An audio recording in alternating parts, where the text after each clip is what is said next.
굿모닝 임브레이스. 오늘은 행복의 파랑새를 찾아서 하나님의 섭리 가운데 살아가는 인생 룻기 6번째 시간입니다. 함께 룻기 2장 1절에서 3절을 읽어보겠습니다. 나오미에게는 남편 쪽으로 친족이 한 사람이 있었다. 그는 엘리멜렉과 집안간으로서 재력이 있는 사람이었다. 그의 이름은 보아스이다. 어느 날 모압 여인 룻이 나오미에게 말하였다. 밭에 나가볼까 합니다. 혹시 나에게 잘 대하여 주는 사람을 만나면 그를 따라다니면서 떨어진 이삭을 주울까 합니다. 나오미가 룻에게 대답하였다. 그래, 나가보아라. 그리하여 룻은 밭으로 나가서 곡식 거두는 일꾼들을 따라다니며 이삭을 주었다. 그가 간 곳은 우연히도 엘리멜렉과 집안간인 보아스의 밭이었다. 지난주 우리는 기근을 피해 모압 땅으로 간 나오미가 며느리 룻과 함께 베들레헴으로 다시 돌아오는 장면을 살펴보았습니다. 오늘 본문이 2장 1절에서 나오미의 친척 한 사람이 소개됩니다. 그의 이름은 보아스입니다. 그는 나오미의 남편인 엘리멜렉의 친척 중에 한 사람이었습니다. 성경에서는 보아스를 재력이 있는 사람이라고 소개합니다. 보아스의 이름은 그에게는 힘이 있다라는 뜻을 가지고 있습니다. 영어 성경에서는 worthy man이라고 나와 있는데요. 부유한이라는 의미도 있지만 진실된, 존귀한, 용기 있는 이라는 의미로도 사용됩니다. 보아스의 성품을 대변하고 있는 단어이기도 하죠. 실제로 보아스는 부유할 뿐만 아니라 책임감 있고 관대한 사람으로 나옵니다.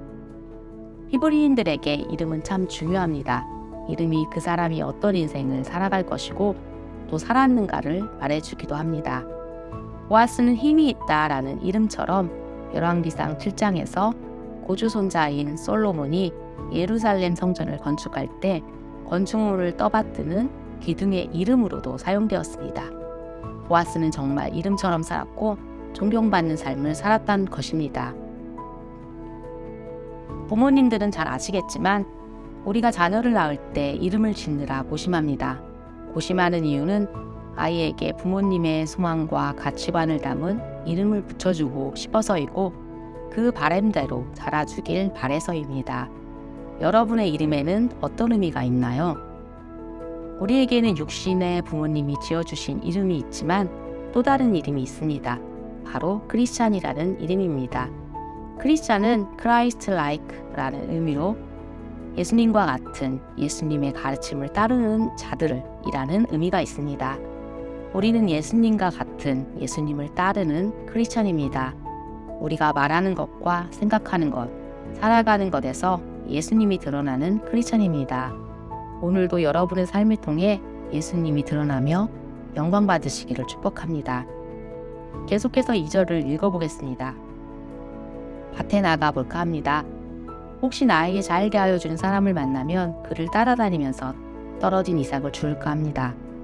베들레헴으로 돌아온 나오미와 룻은 10여 년 전 모압으로 갔을 때와는 다르게 아무것도 가진 것이 없었습니다. 그들에게 보호막이 되어줄 남편이나 자식도 없었고 가진 재산도 없었습니다. 게다가 룻은 이스라엘 사람들의 눈치를 보아야 하는 이방인이었고 가난한 이민자였습니다.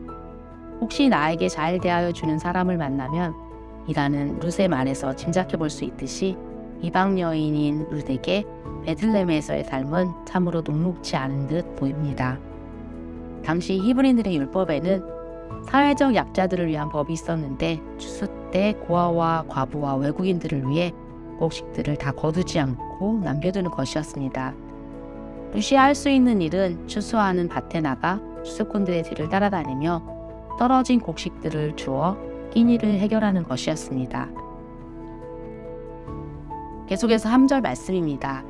그리하여 룻은 밭으로 나가서 곡식 거두는 일꾼들을 따라다니며 이삭을 주었다. 그가 간 곳은 우연히도 엘리멜렉과 집안간인 보아스의 밭이었다. 룻은 밭으로 나가 성실히 이삭을 주었습니다. 그리고 그가 간 곳은 우연히도 보아스의 밭이었습니다. 룻이 밭에 나가 이삭을 줍는 일을 시작하고 얼마 만에 보아스의 밭으로 가게 되었는지는 모릅니다. 하지만 룻은 보아스의 밭에 이르기 전까지 이곳저곳에서 열심히 이삭 줍는 일을 했습니다. 그게 루시 할 수 있는 일의 전부였을 테니까요. 주어진 삶의 터전에서 성실히 일한 것입니다. 하루하루 살아가는 루덱에도 앞으로 어떻게 살아가야 할지 걱정이 많았을 것입니다. 부양해야 할 시어머니를 모시고 이국 땅에서 살아가야 하는 젊은 루덱에는 희망보다 절망을 발견하기 더욱 쉬웠을 것입니다. 하지만 룻은 힘겨운 삶을 한탄만 하며 앉아있지는 않았습니다. 그가 할 수 있는 일을 찾아 성실히 그리고 정직하게 일합니다. 정직한 땀을 흘리며 오늘 하루라는 시간을 살아냅니다. 룻에게는 하나님이 계셨기 때문입니다. 어머님의 하나님이 내 하나님입니다 라는 고백처럼 룻은 하나님께서 그의 삶을 인도하고 계신다는 것을 믿고 있었기 때문입니다. 그러한 룻은 하나님의 인도하심에 따라 발걸음을 옮기게 됩니다. 룻기 기자의 표현대로 우연히 보아스의 밭으로 가게 된 것입니다. 아마 이 일은 룻에게도 우연이었을 것입니다. 그러나 우연처럼 보이는 일 가운데 역사하고 개입하시며 인도하시는 하나님의 주권, 곧 섭리가 있었습니다. 여기에서 우리는 하나님의 일하심을 보게 됩니다. 평범한 사람들의 삶 속에서 지속적으로 역사하시고 우리 삶을 인도하시고 지탱하시는 전능자의 능력의 손 말입니다. 자녀의 어려움을 마주하며 남몰래 흘리는 눈물과 열심히 땀 흘려 일하지만 나아지지 않는 막막한 형편을 마주할 때 나이가 들어가며 자연스럽게 찾아오는 몸의 변화들과 그로 인한 두려움들 속에서 우리가 붙잡고 의지해야 할 것은 우리를 사랑하시고 우리의 삶을 인도하시며 능력의 손으로 붙들고 계시는 하나님이십니다.